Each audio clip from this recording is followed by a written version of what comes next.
Lu mau tahu yang paling bikin sakit hati itu apa? Gue ke Malaysia, kurang lebih berapa ya? 6 ringgit kalau nggak salah. Terus duitnya tuh kurang, jadi dia mau nambahin pakai rupiah. Jadi pedagang di Malaysia itu ngomong, kata teman gue, udah nggak usah. Gue tahu currency lu tuh lagi hancur banget dah, nggak apa-apa. Lu To be honest ya guys ya, ini antara mereka kasihan sama kita atau antara ya mereka Rupiah baru je pecah rekod paling teruk dalam sejarah. Lagi teruk daripada krisis 1998. Bunyi ni macam masalah Indonesia je kan? Di saat rupiah tertekan, ringgit Malaysia justru menguat. Nah, ini menarik nih. Menariknya, ketika mayoritas mata uang negara berkembang di Asia mengalami tekanan akibat menguapnya dolar Amerika Serikat, ringgit Malaysia justru bergerak berlawanan. Data yang kami Weh, saya tak tahu ini kabar baik ke kabar buruk, tapi semalam saya hantar duit.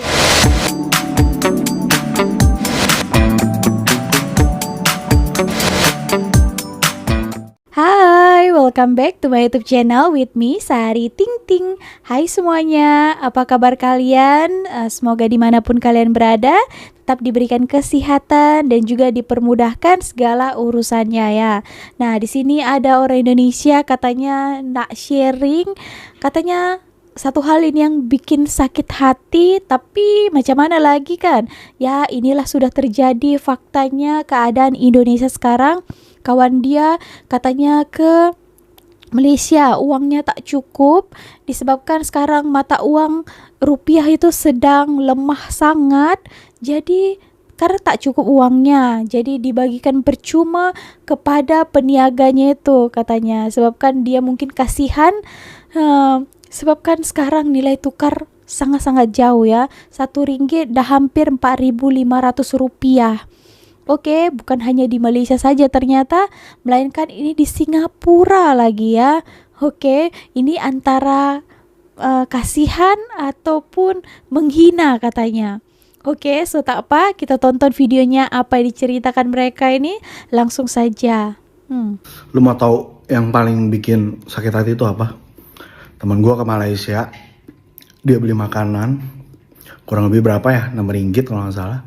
Terus duitnya tuh kurang, jadi dia mau nambahin pakai rupiah. Jadi dia bayar 5 ringgit, 1 ringgitnya dia pakai rupiah gitu. Dia kasih goceng gitu kan. Lu tau nggak yang bikin sakit hati apa? Pedagang di Malaysia itu ngomong, kata teman gue, udah nggak usah. Gue tahu currency lu tuh lagi hancur banget dah, nggak apa-apa. Lu tabung aja, mampus gak lu? Malunya tuh sampai keluar negeri, gak laku duit lu rupiah itu. Oke, padahal kan sisa 1 ringgit saja, 1 ringgit pun 4.500 rupiahnya, tapi dia bagi 5.000 pun kata peniaganya tak apalah, dah anggap sedekah aja 1 ringgit itu. Sebabkan dia tahu currency mata uang rupiah itu sedang sangat melemah sekali, so dia sedekah macam itu. Nah, malunya itu sampai internasional, katanya tak laku mata uang rupiah kita ini. Nah, inilah itu hari ramai ya, kreator hoax ini menggambar-gemborkan ringgit tak laku, ya rupiah di mana-mana laku. Aduh, sekarang kalau macam ini gimana keadaannya? Ini bukan hanya dekat Malaysia, melainkan dekat Singapura juga. Oke. karena rupiah anjlok ya kan, toko di Singapura berikan diskon 10% untuk semua warga Indonesia alias WNI. To be honest ya guys ya, ini antara mereka kasihan sama kita atau antara ya mereka kasihan gitu. Negara tetangga aja kasihan sama kita guys. Jadi diskon itu di Singapura tuh untuk khusus orang WNI aja gitu. Jadi kayaknya mereka ngerasa kasihan sama kita, karena bayangin aja guys, 100 lembar di Singapura itu kita bisa dapat 14. Satu lembar kita tukerin uang kita tuh 14 lembar guys kalau nggak salah. 14 ya. Satu itu kan 14 itu ya. Ya sekitar segitulah. Kalau di dolar USA kan 18 lembar tuh. Kalau itu 14 lembar kok nggak salah. Sedih nggak? Yang tadinya tuh 1 lembar $100 di Singapura tuh 10 lembar uang kita sekarang 14. Jadinya ya kalau kalian suka travel ke luar negeri ya bobrok gitu kan. Tapi ya mereka kasihan juga. Jadi kita tuh dikasihani sama negara tetangga guys. Kita tuh dikasihani orang kita tuh karena kita negara yang kaya raya, banyak orang yang pengen ngambil negara kita, banyak banget yang mau nyuri pulau kita, apa nikel kita tuh banyak banget karena negara kita tuh kaya. Tapi rakyatnya tuh masih Bukan, banyak ya. banget yang miskin nomor 2, masih banyak yang kelaparan, masih banyak yang susah cari kerja, gaji segitu-gitu aja. Tapi sekarang apa-apa mahal, makanya sekarang berita curanmor tuh banyak banget, perampokan, jambret, apapun itu, karena cari kerja susah. Plus kalau kerja gaji segitu aja. Plus sebentar lagi pasti bakal ada PHK massal karena orang belanja tuh menurun minatnya. Ada apa-apa mahal ya, orang mending buat beli makan daripada belanja.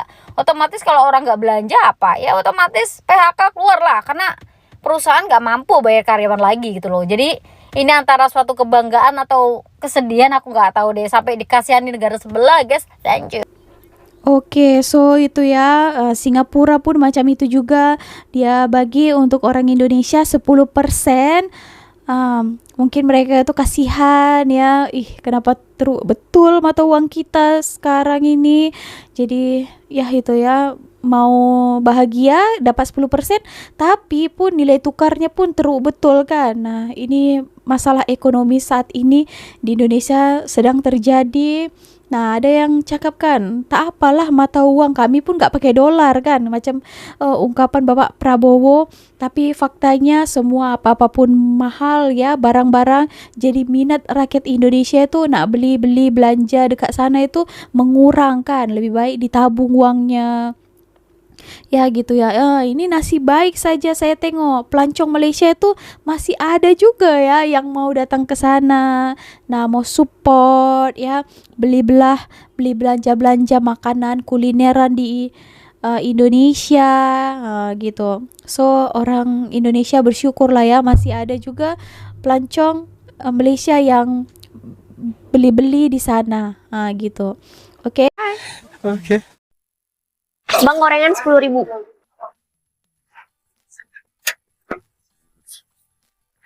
Kok cuma 3 bang? Biasanya 5. Kan dolar naik, Neng. Kalian ngerasain juga nggak sih akhir-akhir ini dolar tuh lagi au banget. Sekarang 1 dolar itu kena 17.768 rupiah, hampir 18.000 besti. Terus apa hubungannya sama hidup lo? Banyak. Mulai dari harga makanan, bensin, sampai cicilan HP lo, itu pasti kena imbasnya. Masih nggak ngerti juga? Sini, gue kasih paham.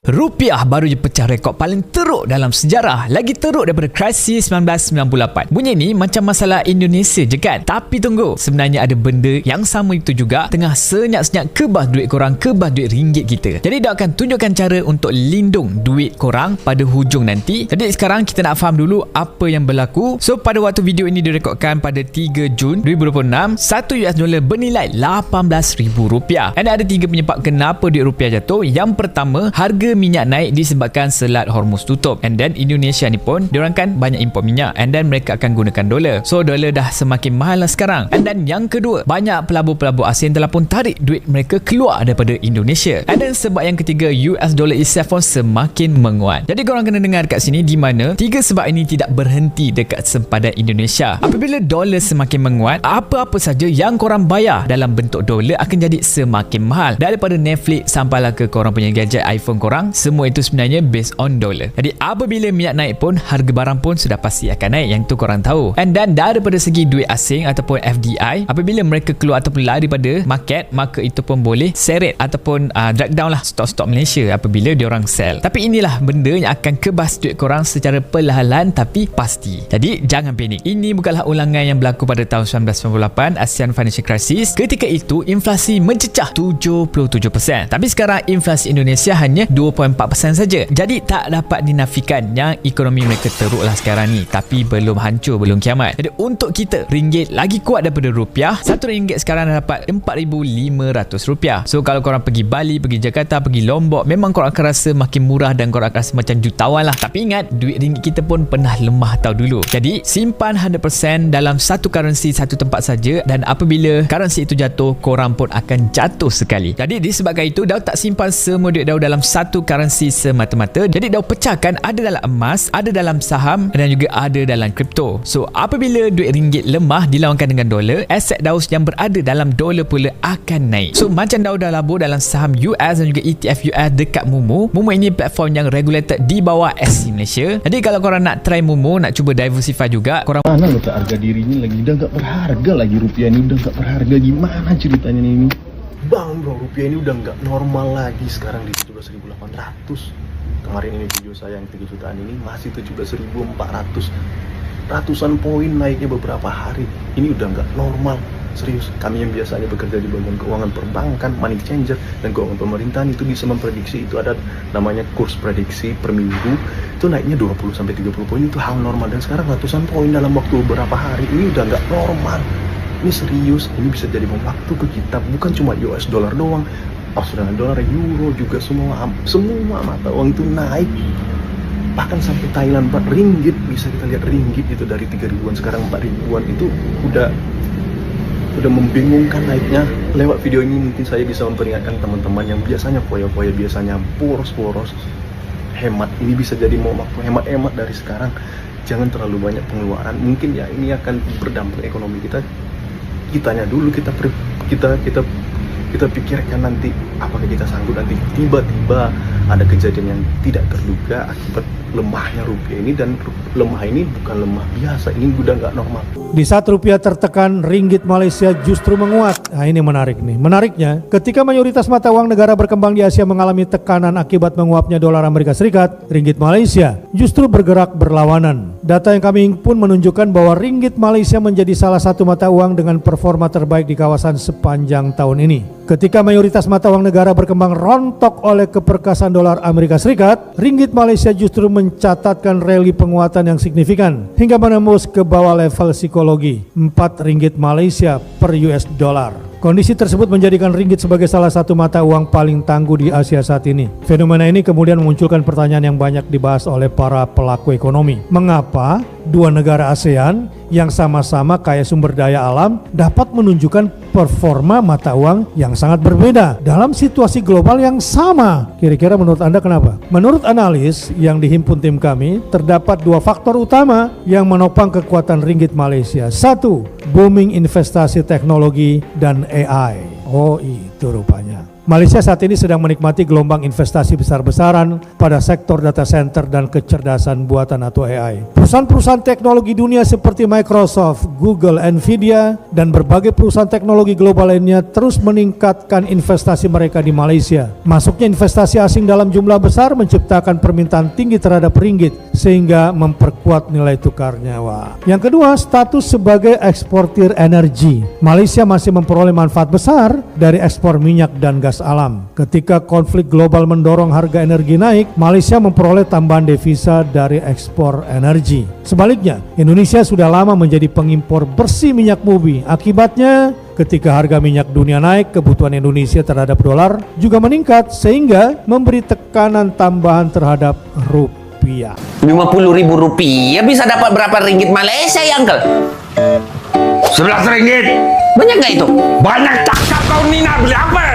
Golok banget sih.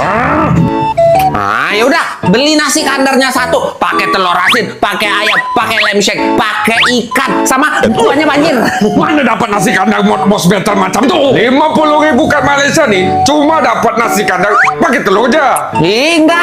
Enggak apa nih? Enggak jadi beli. Enggak mau pakai telur, pakai lem shake, ayam sama sotong aja deh. Tak boleh. Baki harta saya cuma 50.000 ringgit lagi. Selamatkanlah Tuhan hidup saya nih. Bang Badrun, kalau 50.000 ringgit mah di Indonesia udah banyak. Itu kayak udah 200 jutaan rupiah tuh. Banyaknya. Kalau macam tuh, saya nak beli rumah kat sini aja. Bisa bagi saya 50 ringgit bang. 2-3 kucing berlari, rupiah murah sekali. Ngeselin. Weh, saya tak tahu ini kabar baik ke kabar buruk, tapi semalam saya hantar duit per 1 juta itu udah menyentuh angka 220 ringgit. Bayangkan 1.220.000 ringgit. Berarti 1 ringgit itu udah menyentuh harga 4.500 lebih. Sumpah saya rasanya tak pernah hantar duit semurah itu sebelum-sebelum nih. Baru ini first time. Saya rasa lah. Kalau kita orang oke lah, yang kerja dekat luar negara tuh oke lah, Malaysia ke Singapura, ke Jerman, ke Jepun, Korea oke lah, sebab kira untung. Tapi macam mana orang yang betul-betul penghasilannya itu tetap cuma rupiah dan cuma gaji UMR ataupun di bawah UMR itu mesti berat menjalani hidup. Saya rasa lah, saya pun tak tahulah. Tak tahulah. Ringgit sekarang udah 4.500. Seberapa mahal sih hidup di Malaysia? Kalau belanja, aku selalu ke NSK. Selain harganya lebih murah, buah, sayuran, dan daging mereka juga lebih segar. Stop pertama, aku mau beli telur dulu. Telur di sini ada grade A, B, C, dan D. Harganya sekitar 10 ringgitan. Lanjut kita beli tempe per kepingnya sekitar 1 ringgit 50 sen. Aku juga beli dada ayam 4 kilonya habis sekitar 39 ringgit. Buat sayuran, aku selalu beli brokoli, wortel, tomat, dan pok choy. Setiap sayurnya, aku selalu beli 3 piece. Harganya mungkin sekitar 2 ringgit sampai 3 ringgit aja. Lanjut aku juga beli paprika kuning dan merah, harganya sekitar 3 ringgit. Nah, uniknya timun Jepang di sini juga murah. Aku juga sempat beli ubi Jepang per kilonya sekitar 8 ringgit. Bahkan uniknya harga ikan di sini mulai dari 5 ringgit aja. Lanjut beli tahu 5 piece, harganya 1 ringgit. Udah kelar beli sayuran, sekarang kita mau lanjut beli pisang, mangga, jeruk, sama buah naga. Ini konsepnya kalian ngambil dulu, nanti timbang aja di counter. Harganya bakal ditempelin sesuai yang kalian ambil. Tahu aku ini swalayan yang paling murah dan lengkap di Malaysia.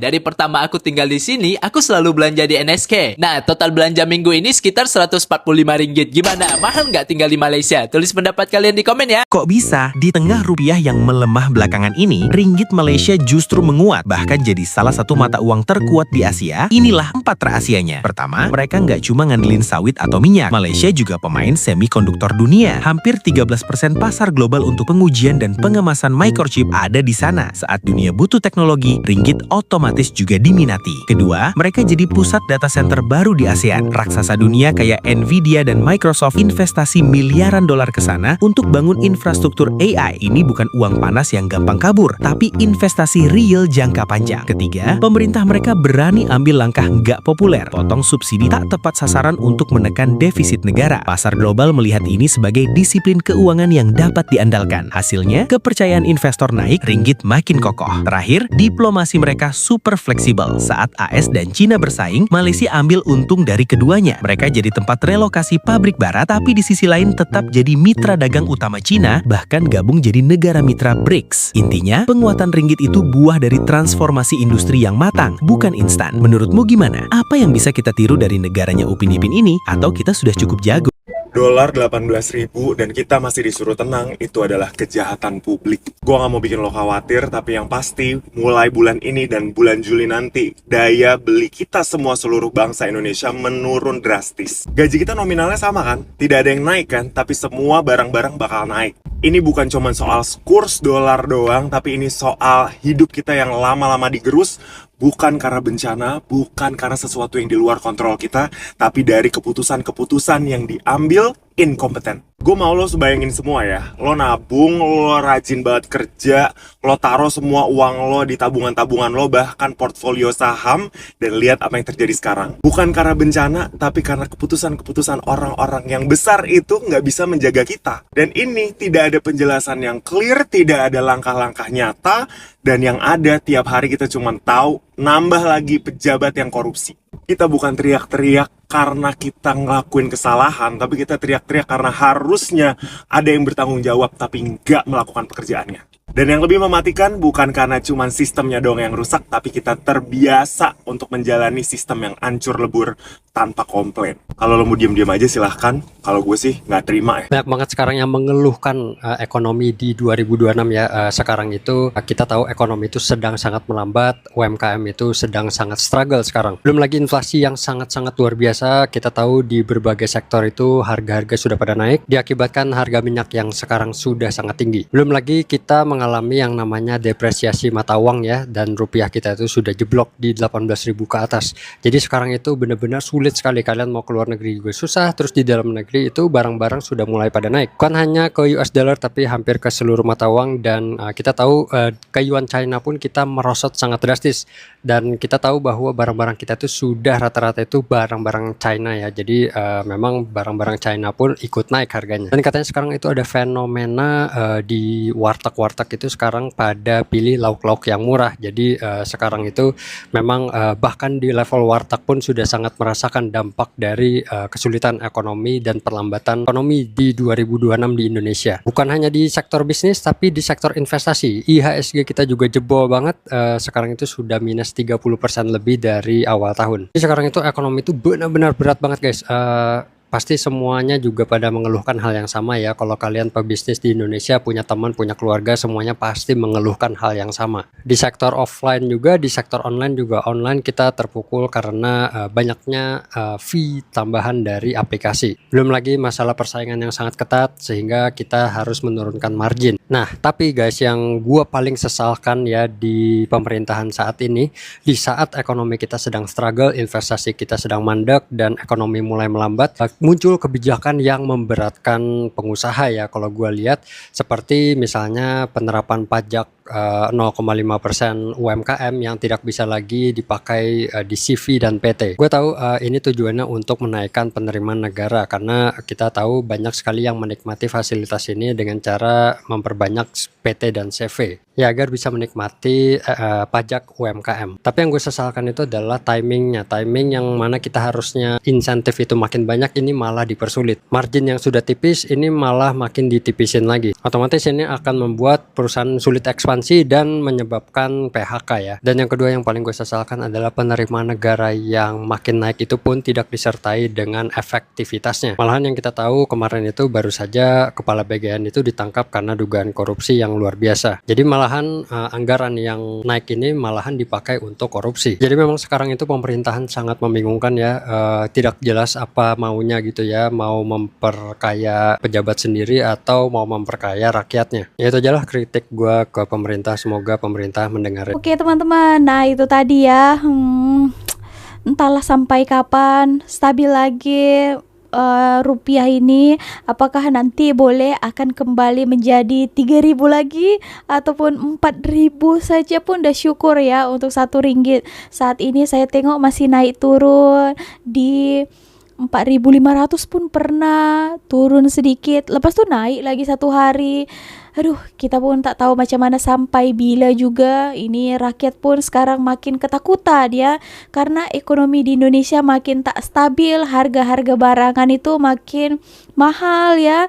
Sebenarnya kalau orang Malaysia pun pergi sana ya memang nampaknya banyak kan, tapi yang mereka beli harga-harga dekat sana pun ya harganya akan otomatis naik juga karena biaya-biaya, contohnya minyak goreng, beras, telur, itu harga dah naik dah ya. Jadi kalau pergi ke sana sebenarnya ya kalian pun ikut harga yang sudah meningkat saat ini. Nah gitu teman-teman. Oke, so ya itu tadi beberapa video tentang rupiah dan ringgit. Bagaimana pendapat Anda? Silahkan berikan komentarnya di bawah. So segitu aja video kali ini. Terima kasih telah menonton. See you on my next video with me, Sari Ting Ting. Bye.